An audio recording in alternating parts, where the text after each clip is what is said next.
In Spanish, its name means the Meadows.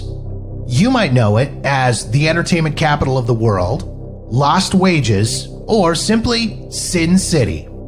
Of course, I'm talking about fabulous Las Vegas, Nevada. On average, 42 million people visit Las Vegas every year, and I'm one of them. I love this city. The sights, the sounds, the shows, the people, the history. I want to share all of it with you. Taking you to the world-famous Vegas Strip and beyond, my name is Jeff, and this is the Jeff Does Vegas podcast. Hey there, and welcome to episode number 69 of the Jeff Does Vegas podcast. Thank you so much for joining me on this podcast adventure to what I like to think of as the best city in the world, fabulous Las Vegas, Nevada. Before we get things going for this episode of the show, I want to thank my guest from the last episode, Sergio Portazan, creator of the website Viva Las Value. It was great getting Sergio on the podcast once again, this time to talk about his experience of being in Las Vegas during the COVID-19 reopening phase. If you haven't checked it out yet, jump into the archives wherever you get your podcasts and search out episode number 68, Open for Business, or head to the website at jeffdoesvegas.com. All right, here we go. On to the show.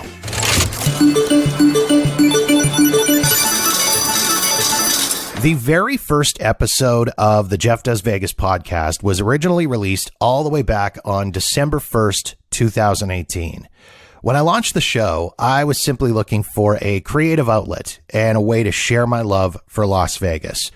Through working on the podcast, I've had the opportunity to meet and talk to some amazing people, including entertainers, fellow podcasters, and other Vegas-related experts, and share these conversations with an amazing audience from all over the world who are just as passionate about Las Vegas as I am. 18 months, 68 episodes, and over 55,000 total downloads later, the podcast has become something bigger than I ever could have imagined, and it's been an absolute blast.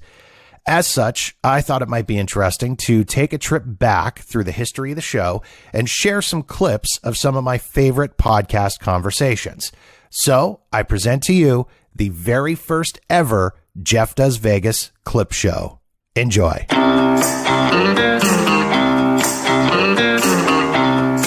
We begin with a conversation I had back in episode number 45 with one of my favorite Vegas people. I met Mark Shunock for the first time back in the summer of 2013. At the time, he was one of the leads in the show Rock of Ages at the Venetian, and I was set up to interview him for the radio station that I was working for back then. We bonded over being Canadian and a love of hockey, butter tarts, and all-dressed chips. And in the time we've known each other, he's become one of my closest friends. Mark always has a million different things on the go, from being the in-arena host for the Vegas Golden Knights, to hosting ESPN's Top Rank Boxing, to producing shows at his venue, The Space. But I wanted to get him on the podcast to talk about his big passion project, a charity show he does called Monday's Dark. Monday's Dark is a 90-minute variety show where I get the top entertainers from the Strip together. Anything can happen. And in those 90 minutes, we raise $10,000 for a local charity. And it's a different charity every time we do the event.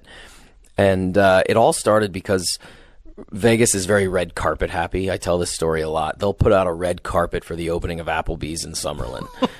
And as an entertainer in one of the Strip shows at the time, it was in my contract, and our PR firm, insisted that we show up to a lot of these events. And it became very tiresome, and I didn't like it quickly because it wasn't that I didn't want to support the event. I'd have to go to the Venetian at 4 o'clock in the afternoon, put on the costume, get in a car. They'd take me to the event. I'd take a picture on the red carpet, and I'd leave. And I didn't really even know anything about the event other than I was there to take a picture. They're like, hey, there's that goofy guy from Rock of Ages, picture, snap, and you leave. And I thought, man, there's got to be a better way for me to give back to the community than just showing up as the goofy guy in Rock of Ages, because nobody even knew my name anyway, so what did they care? So my wife and I decided, hey, let's do this thing called Monday's Dark. And it's what I said it is. It's a 90-minute goofy variety show, and the name comes from the fact that Broadway is traditionally dark on Monday, so that's where the name came from. And this December, we celebrate our 6th anniversary, our 100th partner, which means it's our $1 million night. 100 different local charities have received a partnership with us. And like I said, like you said, it's a passion project for me. It's just a way for me to stay focused on something other than a personal goal or a family project or anything. It's just a way for us to give back. And I know you've become friends with a lot of our team and a lot of the entertainers that have donated their time and talent, and you get it. It's just a bunch of local kick-ass people who want to give back to Vegas, and it's amazing how it's taken off. It's unbelievable. And I'm so thrilled for December. It's going to be a lot of work, just because I want the night to be special. And you only hit this $1 million mark once. Mm-hmm. And to think that we've done it, charging $20, because, Monday's Dark is $20. Mm-hmm. So every time we do a party, it's $20 to come to it. And we give a charity $10,000, and we've done it 100 times. That first Monday's Dark was not even close to what you really wanted to it was put a together, shit show. was it? It was awful. So I had a good friend of mine, Dot Marie Jones, come out. She plays Coach Beast on Glee, if there's any Glee fans listening. So Dot came out, and Robin Leach, everybody knows Lifestyles of the Rich and Famous. God rest his soul. Robin's no longer with us. But that first one, I thought, I'm going to be deep, and I'm going to sit down with these artists, and we're going to have a conversation. It was awful. I read from The Giving Tree by Shel Silverstein because I thought it would be artistic and moving, and I started crying, and it was stupid.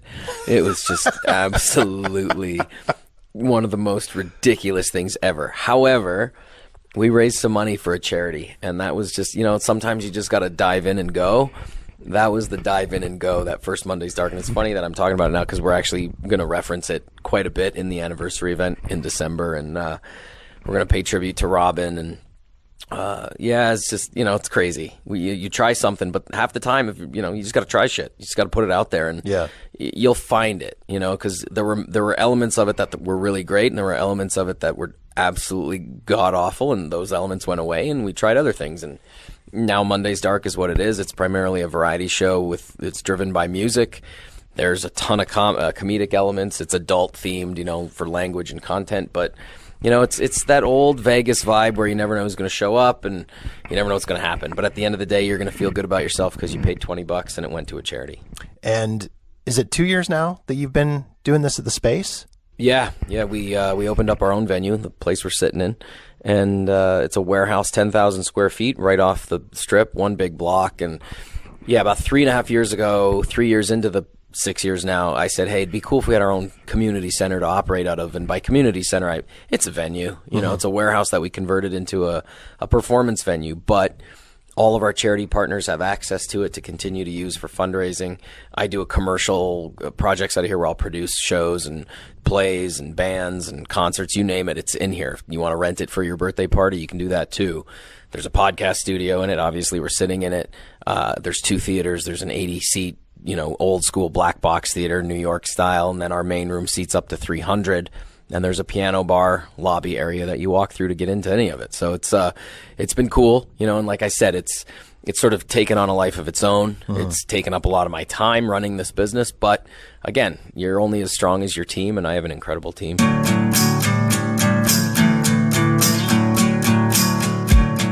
My wife and I are giant museum nerds, and one of our favorite Vegas museums to check out is the National Atomic Testing Museum, which takes visitors through the history of nuclear testing in the United States, and more specifically, in the state of Nevada.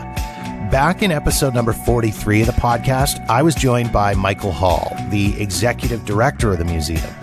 We covered a lot of ground in our conversation, but one of the more interesting parts of our chat was the positive effect that nuclear testing had on tourism for the city of Las Vegas, as well as helping to create what would become known as atomic culture. The first period of nuclear testing, where the bombs were going off above ground, was a very popular period. It was it was a time in America where people were very patriotic and they wanted to do their duty. And that was especially true in Las Vegas. Now, Las Vegas was still very much of a small community, but you're right. It started the gambling and the tourist attraction appeal started to come in that time too. And during that period, it was the Atomic Energy Commission that oversaw nuclear testing. And they realized the PR value of it. And some of the tests, they invited participants. It got to the point where they actually advertised when the tests were taking place.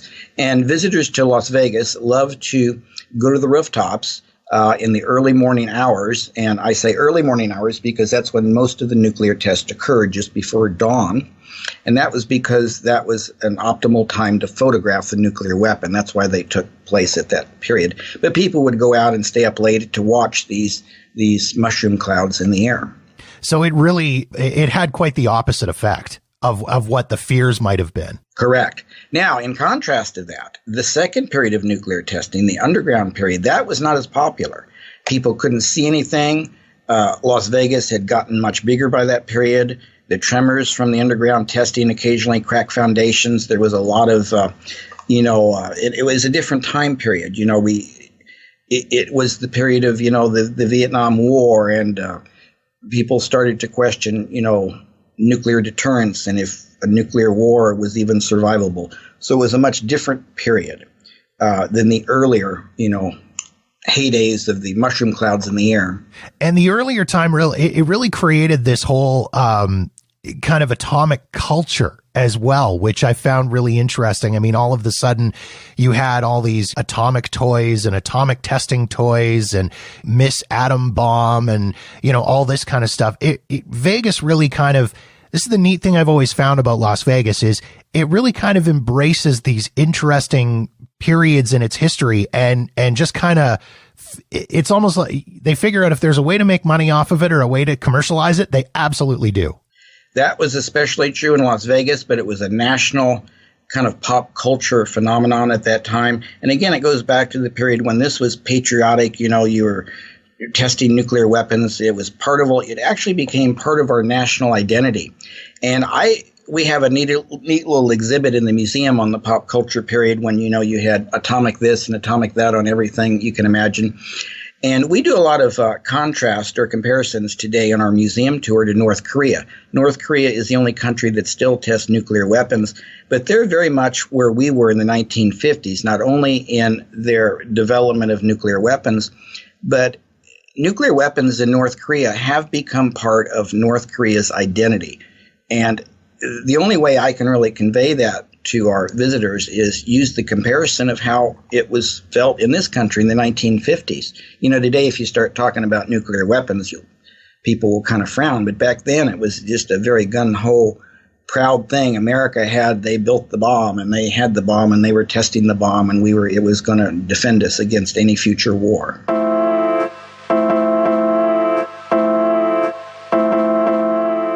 Early on in the podcast, I had made a comment in one episode that in all my trips to Vegas, I'd never sat down and played a table game. No poker, no blackjack, no roulette, nothing. I admitted that it was for a variety of reasons, the main one being that I, quite frankly, had no idea how to play any of them. But I felt that in order to get the full Las Vegas experience and be taken seriously as a Vegas podcaster, I needed to get over my anxiety and just do it. So I went on the hunt for an expert to help me out. Heather Phares, the founder and CEO of Vegas Aces, joined me for a conversation way back on episode number 13 of the podcast. We began our chat with her advising me of the best, and in this case, easiest games for me to play to get past my fears and start playing table games. Blackjack, yes, is definitely the easiest. Big Six, which is the wheel where they turn the wheel and you try to get a number, that's also extremely easy. Mm-hmm. However, Blackjack has a better house edge, so it's actually better for the player to play Blackjack than it would be to play Big Six. So I'll stop you. House edge. Definition, please. No problem. So the house edge is basically the money that the casino makes from you. Okay. So this is their winnings. This is their profit. This is what they make. So let's take something easy like roulette. The roulette has a house edge of 5.26%. So if you go to a roulette table and you put $100 down on the table, then you are expected to lose $5.26. I believe, I think it's per hour. I don't know. Don't quote me on that. Mm-hmm. but it's as far as the time factor goes, I don't remember, but it's something to that effect. So you're expected to lose that amount. So every single game has a different house edge. Like I said, roulette has a 5.26% house edge. That's actually pretty bad for the player. Mm-hmm. And then the blackjack has roughly around 0.5% house edge, and that's much better for the player. Okay. So you want to go to a blackjack game that has an 8-deck shoe. The dealer can hit on a soft 17, and blackjack pays 3-2. And if you do that, you're going to get a house edge of roughly around 0.43%, which is really, really good. So just keep that in mind when you're playing a game. If you go to a craps table and you play a proposition bet, and that proposition bet is 16.67% house edge, it basically means you're giving your money away to the casino. So it just is something to keep in mind when you're really, really serious about gambling and you're doing it more for the fun of it. Okay. Now, the question I have to ask too is, with a game like blackjack, and I assume that this was part of the reason that this guy that sat at my table, this troll that sat at my table, was getting upset with me, was, I'm taking his cards, I'm ruining his strategy, all of these things. I gotta ask, is there actually strategy involved in a game like blackjack? Because in my brain, it's cards. It's the luck of the draw, is it not? I completely agree where you're coming from. I can see your point of view totally. But unfortunately, yes, there is a strategy. And if you read the book by Edward Thorpe, Beat the Dealer, then you will see basically he explains everything. Edward Thorpe is the one that created the Blackjack Strategy Guide. And that's the guide, the little card that I was telling you about, the book that you can use on the table. And he went through, he was a mathematician. He did all of the math on this, and he figured out what is the best way for the player to play that gets them the best advantage. And so, yes, there is a strategy, and it is the book, or, basically a book by Edward Thorpe. And if you read it, it's very, very interesting. It'll give you more insight on the game. He's one of the big names in the industry and everything. So to answer your question, yes, there is a strategy. And that's who created it, was Edward Thorpe. And that's what he created, was the book.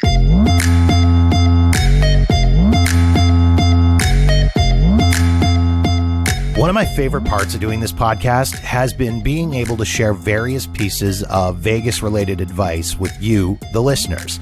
And after seeing one too many people on the Las Vegas Strip fall victim to the dreaded timeshare salespeople, I decided I wanted to put together an episode to pass along some warnings about what to watch out for if you found yourself suckered into a timeshare presentation. Back in episode number 19, I connected with Lisa Ann Schreyer, who goes by the moniker The Timeshare Crusader. Lisa passed along a ton of great tips on how to handle yourself and make sure you're not getting scammed or pressured into buying a timeshare property, including your rights as a consumer and an attendee of a presentation. Somewhere along the line, when you agreed to go to this presentation, somewhere in writing that you signed off on, it says the minimum amount of time, you have to be there. That's it. If it says 120-minute presentation, you are under no obligation to stay there 3, 4, 5 hours. That increasingly, I hear stories, especially from older people who, come crying to me and, I sat through it. They kept me there for 7 hours. No, you allowed yourself to stay there for 7 hours. Nobody had a gun to your head. Nobody, for anyone to sit through a timeshare presentation for 7 hours, I don't condone those practices. But again, the consumer has got to take some responsibility. Mm-hmm. After 2 hours, if you've given up 2 hours of your time and that's what you're supposed to do, and you don't want it, get up and leave. No gift, whatever they're going to offer you, is worth 7 hours of your time. It's silly. I don't understand why people allow themselves to subject themselves to that. And you know what? I totally agree with you on that, because I've heard those stories. And again, I've heard the stories and the horror stories from people that have been, dragged in off the strip. And I've even been going through some of the hotels in Vegas that have timeshares in them or around them, and where they're doing the presentations, and you see the people getting walked away. And I just think, oh my God, the tickets to the fantastic cat show magic extravaganza are just not worth your time. Like even 2 hours of my vacation to give up so that I can go and sit and try and be pressured into purchasing a timeshare, just to me doesn't seem worth it. And again, and like you say, so people they've got that legal right to just get up and leave after X amount of time. Absolutely. Absolutely. So one thing that I always tell people to keep in mind is do not ever hand over your driver's license and or credit card, because that's a ploy that more and more resorts are employing. They'll hold your credit card and or driver's license basically hostage to keep you there. Well, again, a smart consumer, I'm not handing over my driver's license and credit card to anybody. Why would you do this? Why would you let some stranger hold on to your credit card or driver's license while you're in a sales presentation? That's just it. Again, do I condone those practices? Absolutely not. Does the consumer need to take some responsibility? Absolutely. From what it sounds like you're saying, it's using a little bit of common sense when you go into these things. Absolutely. And common sense, for some reason, I've been writing about timeshares for nearly 20 years now, and for some reason, common sense seems to go out the window when you start talking about timeshare, because what I always tell people is if you take away the word timeshare and replace it with the word automobile, you'd never do these things. You would never do these things. You would never buy a car after doing no research at all into average selling price or comparing a Chevy to a Ford. You wouldn't do it. You wouldn't do it after listening to the salesperson rattle on for 2, 3, 4 hours. You would never sign on the dotted line without reading all the terms and conditions. But people seem to do this all the time with timeshares. It's like, and understand, of course, the industry takes full advantage of that. The industry knows that most people, I don't like to use the word all, but let's say 99% of people who are at a timeshare presentation are on vacation. They're in the ether. They're trying to have fun. Their common sense many times flies out the window. I can tell you from many years working part-time at Disney World, at Walt Disney World here in Orlando, people's common sense on vacation sometimes eludes them. So the industry is full aware of that. They take full advantage of that.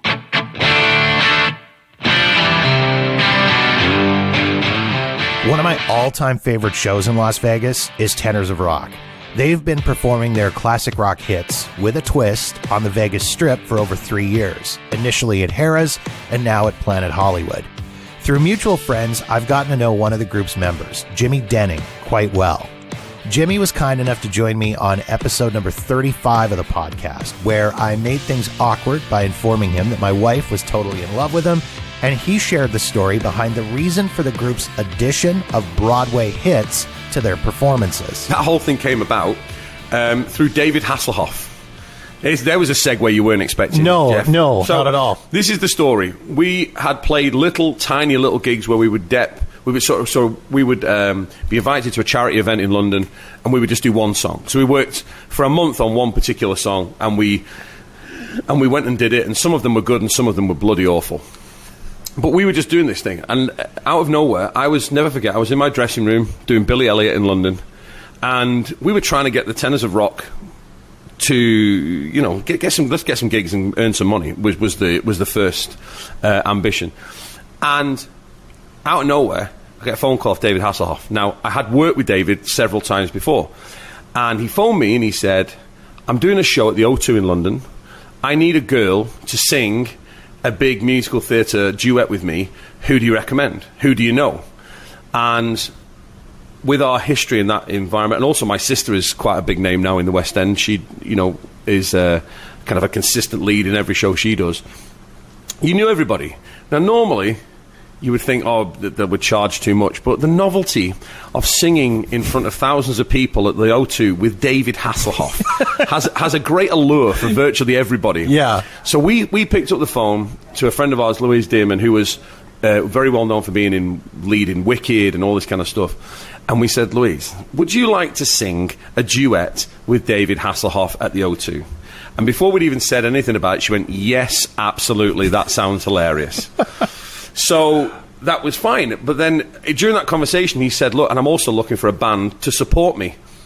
And I just jumped on it, being the hustler that I am, and I just said, well, what about us? And he said, well, what do you mean? I said, well, I'm in this group called the Tenors of Rock. At the time, we were called the Rock Tenors. But... and he said, do you want to come and... He said, do you want to do it? And I said, yeah. He said, there's no money in it, of course. There's exposure, of course, there is. But I said to the boys, I said, do you want to do this gig with David Hasselhoff? Do you want to, And he said, look, I need 20 minutes. You do 20 minutes, and then maybe throughout the show, you just come and do some backing vocals. We were like, this is going to be brilliant. So we then sent him some of the stuff that we'd done.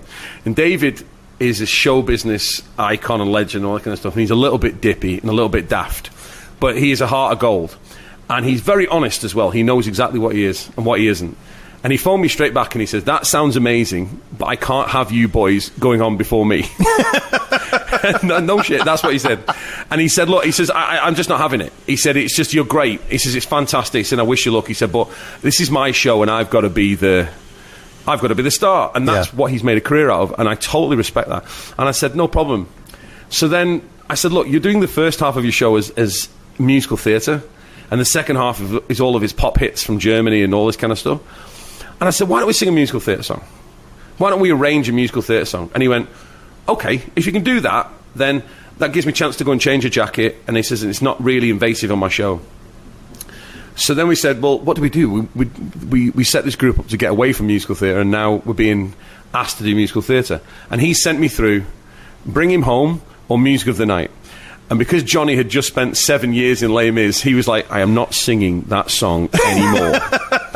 So that's why we chose Music of the Night. So we literally went to music. We got our MD at the time who went through the whole stuff with us. We did an arrangement. We sent it to David. He says, that's brilliant.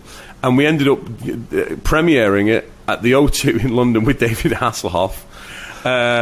Basically, 70% Germans in the audience. Yeah. Going absolutely crazy for him. And at that gig, we actually got approached by a record company, and they said, does anyone manage you? And he said, no, we blagged our way onto this. You know, it was very fortuitous. And they said, do you want to have a conversation? And our manager at the time, Gareth, said, cool, yeah, I'll come and have a chat with you. And then from there, they get a little bit of money behind you. They put you in good outfits. You know, they spend a bit of money on production. And that was the kind of start of it. You know, I mean, it was, like I said, rocky road, but since then, the Music of the Night thing has taken on a whole new thing because we do so much rock music. It's really funny, after the shows, the one song you get commented on, they always go, oh, I love that musical theatre song. And it always kind of sends a shudder down our backs because we can't ever take it out of the show now. In fact, we're looking at doing some other stuff because a lot of the people that come and see the show, they might like classic rock, but they do love the Broadway thing, you know? So yeah. I think we've made a decision that we'll always do one. Every set that we do, we'll always do at least one musical theatre song with a rock kind of twist to it. Sure. So, yeah, that's the genesis of Music of the Night being involved with Led Zeppelin and the Eagles.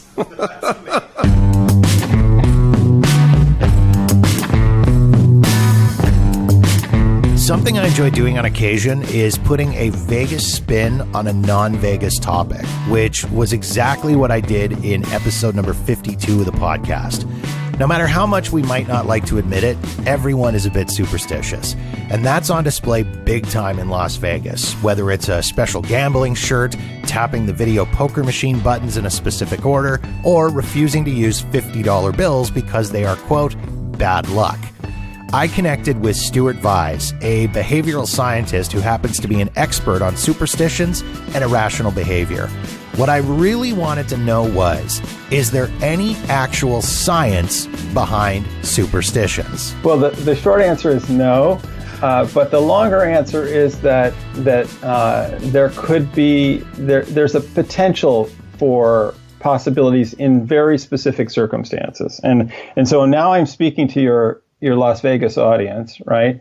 When I say that, when you play the slot machine, any slot machine, you play roulette, or any of the games that are purely chance, right, where you're not actually involved at all, and I would put, although I mean obviously for some games there are betting strategies, even if they're purely chance, like craps. I confess I don't understand craps, but I understand it involves dice. Right? Yes, that much I know too. That's about as much as I know as well.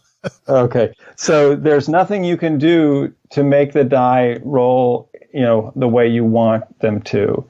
That is the scientific fact. But here's the hedge on that, right? So superstition will not help you in those contexts, and yet they're very common. You pointed, just as an aside, you mentioned the people tapping the screens of the slot machines and so forth. The Bally people who make some of those slot machines, I don't know whether they've actually produced them yet, but they have patented a special kind of slot machine that would actually respond to those superstitious taps on the screen, that they would give some kind of a feedback in order to try to monopolize on that and encourage the people to continue doing it. The idea being that people who do that tapping, and if they're rewarded for it in some way, that they'll keep playing, they'll play more. So it's not, they're aware of this stuff. But there's nothing at a slot machine or a roulette table that will help you. Now, if you are actually engaged in a skilled activity, and here I think the better analogy is theater or sports, not so much the casino. But if you're engaged in a skilled activity, it seems logical. At least it's possible, right? There is a possibility that there would be a psychological benefit, that the superstition would give you, a feeling that you've done something else, that you've added to your circumstances, and that psychological feeling would lead to better performance, right? Would lead to better hitting on the ball field or batting or whatever. And so that seems logical to me. And a few studies have tried to show that. And I have to confess that the results have so far been mixed. I mean, that may be the fault of the scientists, that they haven't done the right kind of studies yet. But so far we can't say for sure that even that works. So it's still an unanswered question, I would say. There have been some positive studies and some negative studies. So we shall see. But there's no question, people are superstitious, right? And it's been going on for centuries. So something must support it. My guess is that it is the immediate feeling that you feel better doing it. And whether that leads to better performance is still, we're not sure about that.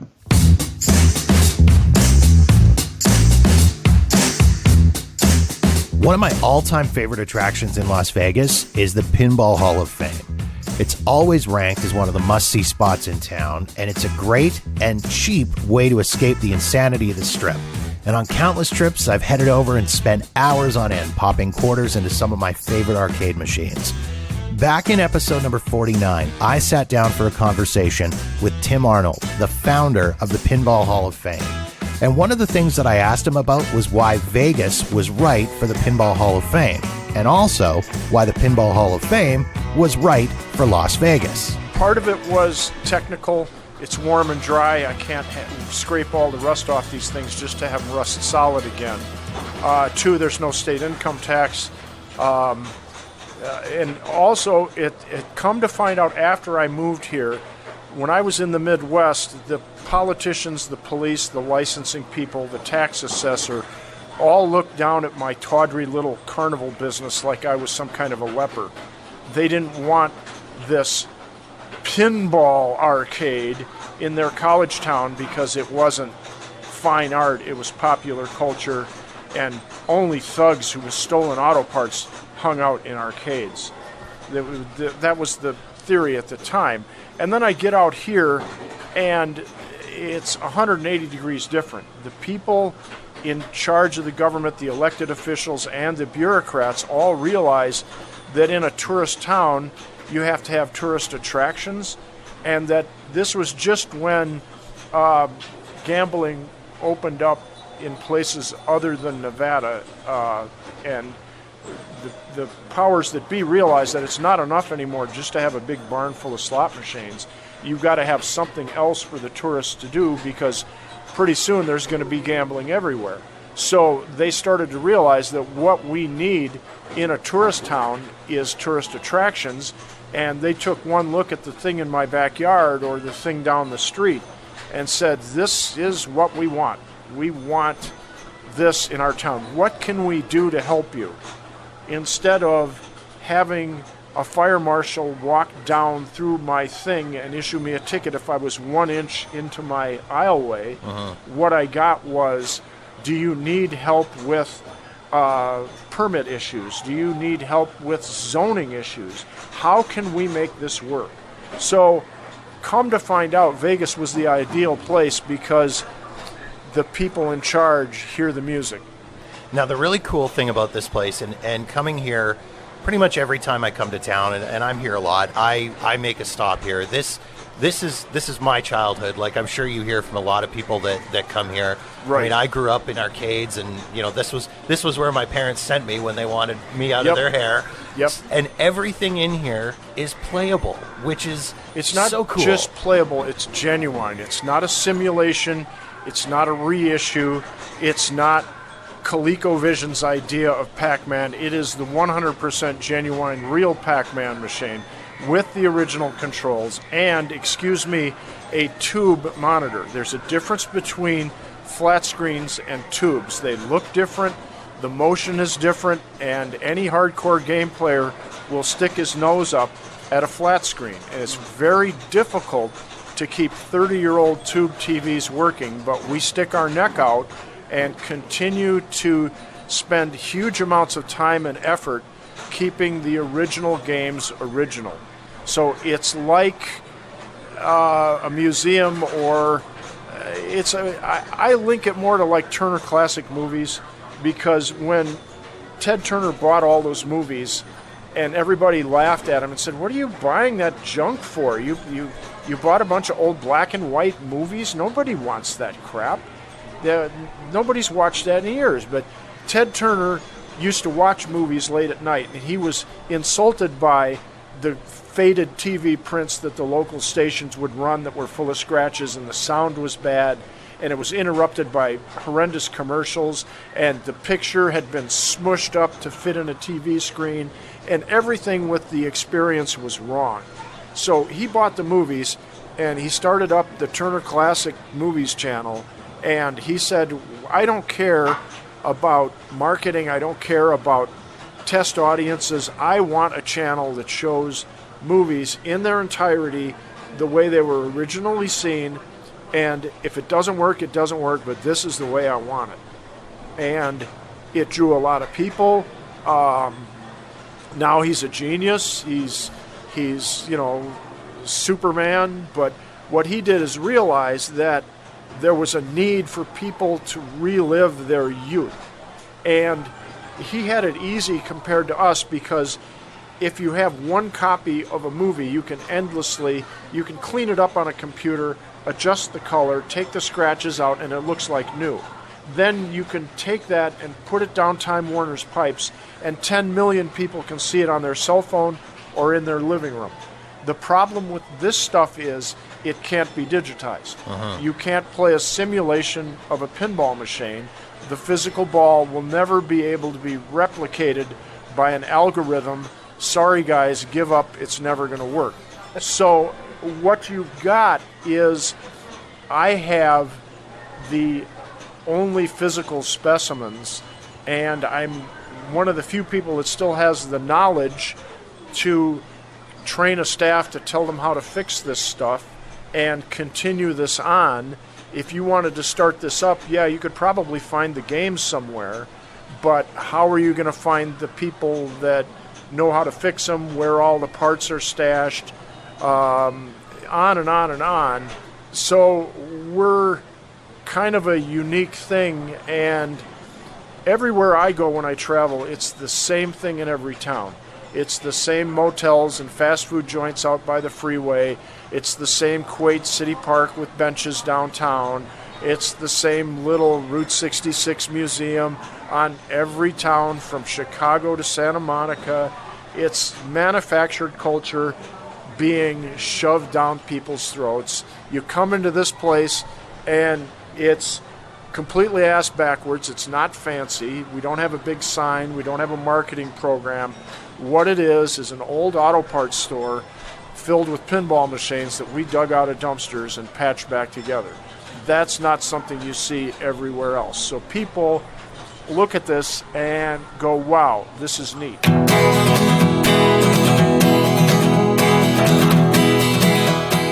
There really isn't an entertainer more synonymous with Las Vegas than Elvis Presley. Everywhere you look, you'll see Elvis impersonators, Elvis tribute shows, Elvis sunglasses, Elvis t-shirts, Elvis posters, Elvis, Elvis, Elvis. And I mean, it makes sense. Beginning in 1969, Elvis sold out 837 shows over the course of 7 years at what was, at the time, the brand new International Hotel. Back in episode number 42, Richard Zoglin, the author of Elvis and Vegas, How the King Reinvented the Las Vegas Show, joined me to talk about the iconic performer's time in the entertainment capital of the world. However, one of the more interesting parts of our conversation was surrounding Elvis's first stab at performing in Vegas. This was 56 when rock and roll was still very new and was considered teenage music. And then, in Vegas, you had a crowd of gamblers, mostly middle-aged nightclub goers, and this kid shaking his hips on stage. And this was before he even did the Ed Sullivan Show. So he was starting to get attention. He had a hit song, Heartbreak Hotel, but he had not, kind of gotten the cultural visibility that he would have just a few months later. So this was something brand new for Las Vegas, and it just wasn't in the genre of traditional nightclub entertainment. So, they just didn't know what to make of him, and the reviews weren't even that good. No, that was really the interesting part, is people just really, they kind of crapped all over him, didn't they? Yeah. Well, this was something new. I mean, imagine if you remember, or, read about back then, Elvis was causing almost riots, in live performing around the country, around the South. And when he went on TV and shaking his hips, it was considered salacious and a bad thing for teenagers to watch. And when he went on Ed Sullivan, they shot him only from the waist up. So in Las Vegas, even though Las Vegas was a little, a hipper town, I mean, people knew what was going on. And but still, a young rock and roller like that was something new and not, just not part of the tradition, the nightclub tradition. And the Rat Pack members, particularly Frank Sinatra, they were not big fans of Elvis.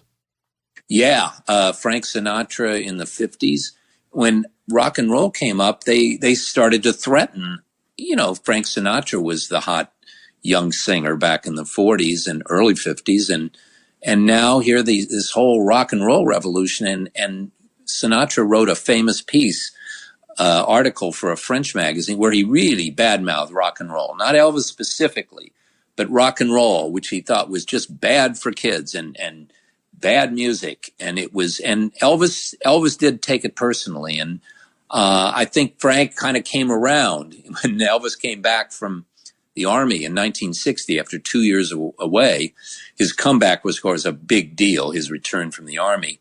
And sure enough, it was Frank Sinatra that got him as a guest on his ABC variety show to make his first TV appearance after his stint in the Army. So Sinatra, I think he may not still have been totally sold on rock and roll, but he knew what drew ratings, and he knew that Elvis would be a big draw, which he was.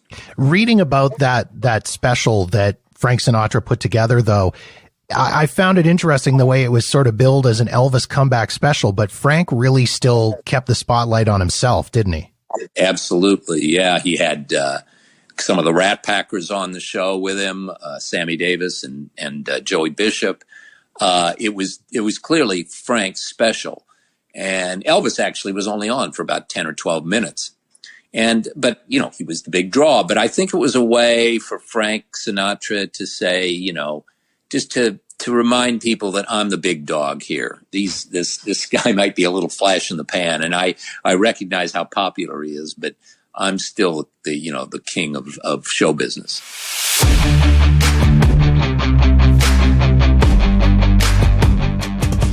There's a lot of contentious topics surrounding travel to Las Vegas, and one of the biggest ones is resort fees.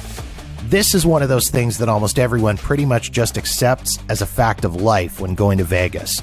But my guest in episode number 21 had enough of them and decided to fight back in a big way. Lauren Wolf is a Washington, D.C. based lawyer and the founder of KillResortFees.com, a website dedicated to eliminating resort fees and teaching travelers how to get their resort fees refunded. Lauren and I covered a lot of ground in our conversation, and one of the points that I brought up is one that I hear commonly. Why not just suck it up and budget for the resort fees? And Lauren responded with a great point. At this point, I think most frequent travelers to Las Vegas know that every Vegas hotel is lying to you about the price of the room. But to me, the issue is that the hotels are lying to you. Why would you want to go to a place that is literally breaking the law to scam you? It's just, there's so many places to go in the United States and around the world that there's options to go that aren't robbing you. Right. So I guess my next question then obviously is, what can a person do to not pay these resort fees? I looking on the website, which by the way is a fantastic website, very well laid out and answers a lot of these questions. But I mean, if what is a person's option as far as, dealing with the resort fees? I would say that file a complaint with the Nevada Attorney General. And then if that doesn't get anywhere, because it's likely not to, based off of what people have told me, to dispute the resort fee with your credit card. And specifically point out the Nevada Deceptive Trade Practices Act. It's against the law, and your credit card will likely refund you. Like I said, my credit card refunded me, and it was a Starwood Amex. I mean, it's a hotel credit card. And, I think that they just don't have enough people disputing this. If people are in the United States, the Nevada Attorney General has not followed up on these complaints as far as we know. I haven't heard of him ever following up on one. And him, I'm referring to both the current Democrat and the previous Republican. We've never known anyone to successfully be able to fight a consumer complaint on resort fees in Nevada. However, almost every other state is processing the consumer complaints. The forms take 60 seconds to fill out. They're all online. And you can file, like if you're from New York or if you're from North Dakota, just file with your attorney general in North Dakota or the New York Attorney General. You can just do it in your home state if you're from another state in the United States. And so I guess the next question then is, when I'm checking out of the hotel, when I walk up to the front desk on my last day and they say, "Thank you, Mr. Walker, here's your final bill," I can look at that and go, nope, I'm not paying those resort fees. I don't think that's going to get you anywhere, frankly. And I do feel bad, honestly, for the front desk clerks who are, not earning that much money and they have to deal with these people. They're certainly not the ones that set these prices, and they probably would really like for you to have a great time. I do think you could ask politely and just say, these fees are against the law. I don't think I should be paying them, and I'll dispute them later. So you could refund me now, or I will definitely get the money back later. But at the end of the day, the person who's earning probably just above minimum wage, who's working at many of these desks in Las Vegas, is probably not the best person to take your anger out at.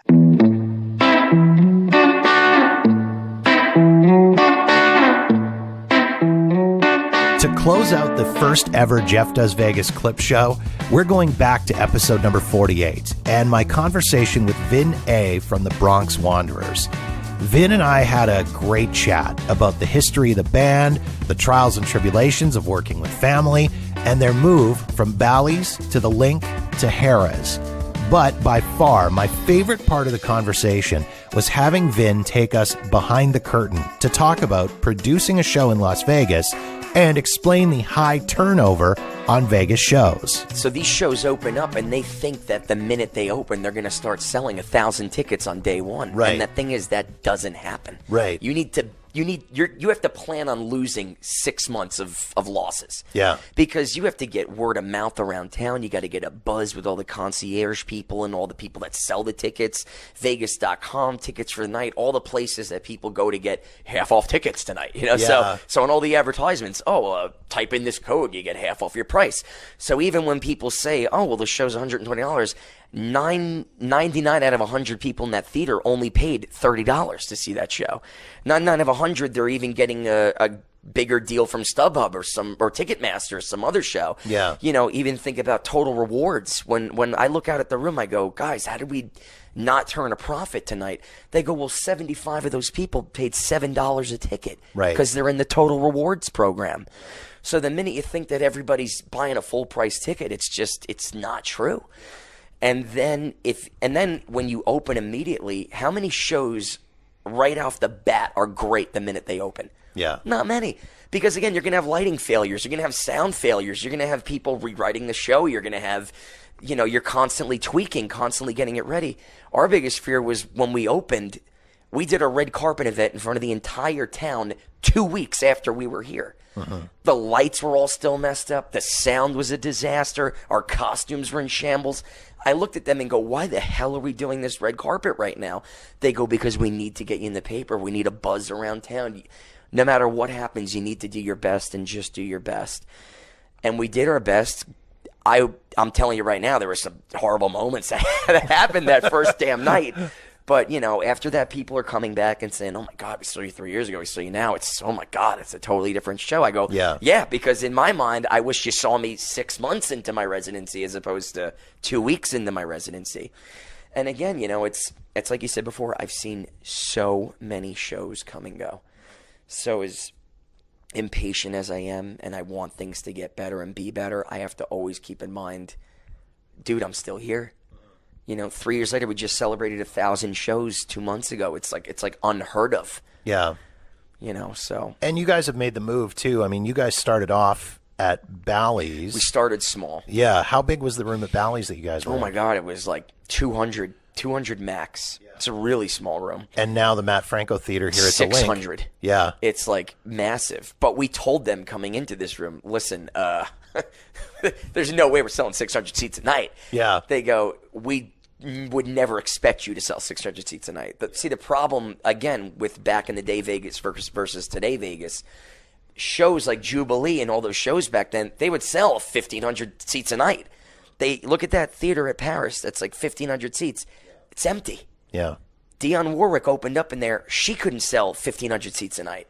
Bang, left. Masters of Illusion, who is on TV every single night, couldn't keep that show open in that room. Yeah. So it's telling you there's a trend now. There's like a new trend in Vegas where you need to be in a 300 to 600 seat showroom, and that's it. Mm-hmm. That's it. I mean, Wayne Newton, legend, played with Frank Sinatra, all these guys. He's at Caesar's Palace playing in Cleopatra's Barge. I think the maximum occupancy is 180 seats. Yeah. Baffling. But again, it's a cool thing because on when he plays, he's sold out every night. So it's got that cool thing where, dude, if you don't get your ticket 2 days before, that show's sold out. So it creates a demand in a way. Whereas the hard thing for me, you asked me before, do you like playing here or playing on the road better? Is it disheartening to walk out 6 nights a week and see a 600-seat theater and see only 300 people in it? Yeah, a little bit. Like it's a little weird. Like we know we're growing. I'm not disillusioned thinking, well, we should be selling 600 seats a night. We're great. I know we're not like that, but when I go out on the road and I play, say, a 3,000 seat performing arts center, sold out. Because the word around the country, we were killing it for like 15 years. So it's tough, you know. You don't know what the tickets are being sold at. All the theaters in all over town are all messed up. I mean, my good friend Tenors of Rock, I love them. They're like my best friends in town. They started at Harrah's in a 500-seat thing, and now they went to Planet Hollywood. Again, because Caesars moved everybody around. We got moved around. They got moved around. They turned the entire upstairs Bally's thing into a magic room. So it was part of this whole move. It had nothing to do with their show moving there. But again, it's like we started small, and we're going in this upward trajectory, and I'm hoping we can continue that upward trajectory.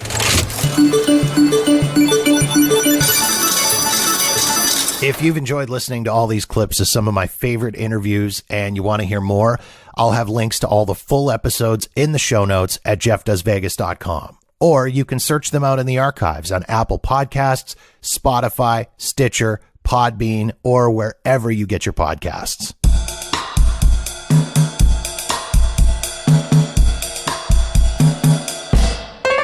And that wraps up another episode of the podcast. If you've got feedback on this episode of the show, or any other episode for that matter, or you've got suggestions and ideas for topics you'd like me to cover on the podcast, please feel free to reach out to me via Facebook, Twitter, or Instagram at Jeff Does Vegas. Or drop me an email directly at jeff@jeffdoesvegas.com. In the meantime, thank you so much for checking out the show. Be sure to subscribe for free wherever you get your podcasts so you'll know the moment new episodes are available. And don't forget to visit jeffdoesvegas.com for past episodes, show notes, and a link to the official Jeff Does Vegas YouTube channel. My name is Jeff, and this has been episode number 69 of the Jeff Does Vegas podcast.